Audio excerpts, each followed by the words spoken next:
Oke, ini adalah hari terakhir dari Computex. Ini udah jam 3 dan ini semua catatan gue yang untuk recap ya untuk kalian semua yang bisa gue kasih. Dan mungkin perspektifnya agak berbeda juga dengan beberapa media yang datang.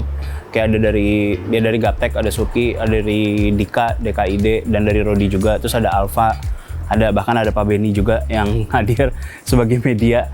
Jadi mungkin perspektifnya berbeda-beda. Dan juga dari Jagat ada Om Deddy atau Mas Deddy. Jadi dari sini sih, kalau dari gue cukup bersyukur karena udah ada lagi Computex setelah 3 tahunan ya, baru ada lagi sekarang. Nah terus yang gue lihat dari sini tuh nggak banyak banget announcement yang bikin gue itu cukup excited. Tapi tetap ada beberapa items yang mungkin udah kalian lihat juga di TLM list atau list yang barang-barang menarik yang ada di konten kita. Nah dari event itu sebenarnya nggak banyak announcement dan lebih banyak itu bisa dibilang lebih demam AI. Karena hampir semua brand itu mengedepankan hal tersebut atau menjual nilai tersebut, dan gue melihat itu jadi suatu demam yang mungkin beberapa tahun ke depan itu yang akan digunakan. Dan hal ini juga sempat dibahas juga sama Alfa, gue sempat ngobrol sama dia, dan menurut Alfa kayaknya dalam 3 atau 5 tahun ke depan itu yang akan menjadi buzzwordnya untuk di kedepannya. Sebelumnya gue mikir akan kuantum, tapi ternyata enggak, akan AI yang sebenarnya luas banget kan kata AI yang nanti akan gue bahas juga di sini.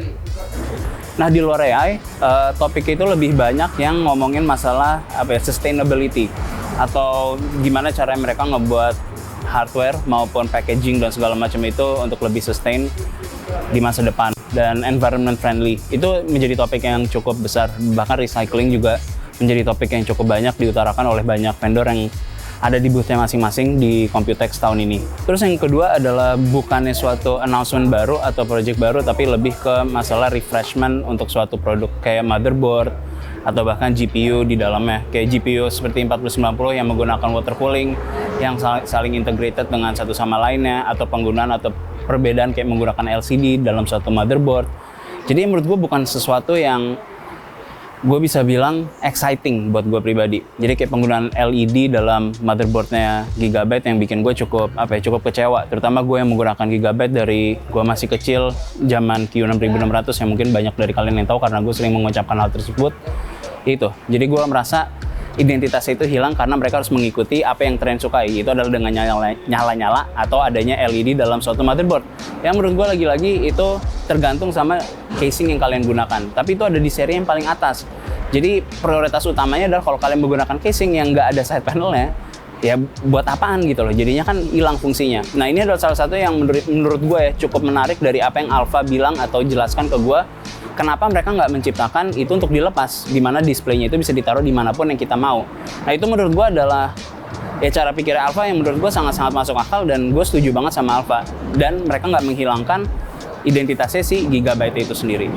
Oh, dan juga untuk masalah motherboard, banyak dari kalian yang bilang kalau sebelumnya si Gigabyte itu udah sempat bikin motherboard yang mirip. Nah sekarang ada Gigabyte, ada Asus, dan ada MSI. Cuman yang mereka benar-benar all in itu adalah MSI, dengan mereka mau bikin juga untuk casingnya, yang bikin di E-ATX maupun ATX dan M-ATX. Nah isunya adalah untuk ATX maupun E-ATX itu masalah rigidity yang itu masih kemarin dibahas, tapi mereka berusaha untuk ngebikin casing yang ready untuk motherboard yang menggunakan panel seperti itu. Dan bahkan mungkin beberapa manufacturer chassis juga akan menggunakan sistem yang sama dengan cut yang di belakangnya untuk cabling. Nah buat kalian yang pinter yang ngomong ke gue bahwa itu semua di belakangnya harus jauh lebih tinggi atau lebih panjang dengan 4-5 cm, itu sudah dipikirin sama engineer-nya dari MSI juga untuk casingnya mereka yang berikutnya akan rilis di akhir tahun ini.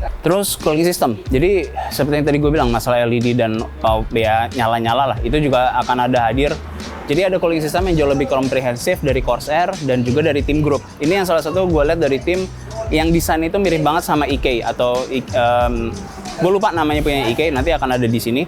Tapi punyanya EK itu desain itu mirip banget sama yang apa yang digunakan oleh Team Group. Jadi maksud gue apa yang Team Group punya itu mirip dengan apa yang EK punya. Nah terus ada satu lagi yang mereka integrasikan AIO-nya mereka untuk cooling ke SSD-nya yang sekarang, yang tentunya akan capable buat Gen 5 juga.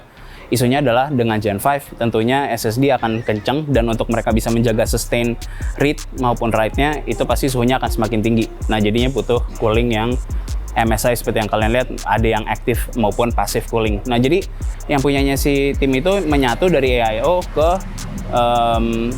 Gen 5 SSD-nya dan itu ke radiator yang di atas. Nah jadi itu yang menurut gue salah satu faktor yang mungkin sangat-sangat menarik karena bisa dibilang itu sebagai future proofing. Cuman yang menjadi isu adalah gimana capability untuk AIO-nya itu sendiri. Nah itu gue bener-bener nunggu sampai di akhir tahun biar kita bisa nge-benchmark. Nah terakhir untuk bagian AI, ini juga sebenarnya cukup menarik karena ya Nvidia adalah salah satunya, tapi banyak banget kayak Synology itu juga mereka mengedepankan AI. Terus AMD bahkan juga mereka bilang mereka akan menggunakan AI accelerated di dalam untuk CPU-nya mereka. Cuman balik lagi, AI itu kan luas banget. Jadi fungsinya itu untuk apa? Mereka belum bisa mendetailkan. Terus juga apakah kita bisa gunakan untuk masalah productivity dan apakah hanya cuman untuk quality of life dalam misalnya suatu operating system. Nah itu juga masih belum bisa disebutkan dengan pasti oleh AMD. Jadi itu yang gue harap sih ke depannya, karena untuk saat ini bisa dibilang hampir semua itu dipukul rata atau marketnya itu benar-benar dirangkul oleh Nvidia yang benar-benar ya udah dibilang rajanya untuk saat ini. Bahkan nggak ada yang bisa mendekati performanya punyanya Nvidia untuk urusan training, bahkan untuk creating menggunakan AI. Nah, terus tambahannya lagi untuk AI punyanya Nvidia, mereka bilang itu mereka akan menggunakan cloud-based system untuk diimplementasikan suatu game. Jadi kasarnya kalau kita menggunakan AI, jadi NPC nih yang ada di dalam suatu game, kalau mereka implementasikan, kita bisa ngobrol sama NPC-nya. Jadi kasarnya kita kayak ngobrol sama apa yang kalian sudah lakukan seperti sekarang menggunakan ChatGPT, entah ChatGPT 3 atau ChatGPT 4 itu dengan sistem yang sama, cuman itu diimplementasikan ke NPC dalam suatu game. Nah itu yang menurut gua akan menjadi groundbreaking banget, terutama untuk game-game yang ada di masa depan. Contoh ya kalau misalnya game seperti Skyrim, kalian bisa ngobrol tanpa habis ke satu NPC atau ke suatu NPC. Nah bayangin kalau itu dilakukan untuk semuanya dan semuanya itu punya karakteristiknya mereka masing-masing. Jadi gue rasa itu doang yang bisa gue kasih untuk recap di tahun ini. Nggak banyak sebenarnya yang menurut gue pribadi itu bikin gue wah banget karena announcement yang untuk VGA kayak 4060 udah ada. Paling gue balik juga gue harus langsung nge-benchmark 4060 dan dibandingkan juga dengan punyanya AMD. Jadi emang ya kalau dari gue pribadi nggak terlalu banyak yang menarik. Terus yang terakhir yang bisa gue kasih sebagai penutup adalah masalah solid state cooling. Ini yang dilakukan oleh Zotac menggunakan miliknya Frore. Itu yang cukup menarik. Videonya harusnya kalian juga udah melihat dan gue rasa kedepannya kita bisa melihat lebih banyak sistem yang jauh lebih kecil dengan performa yang jauh lebih tinggi. Nah itu yang menurut gue di masa depan kita bisa ngeliat semuanya itu jauh lebih kecil.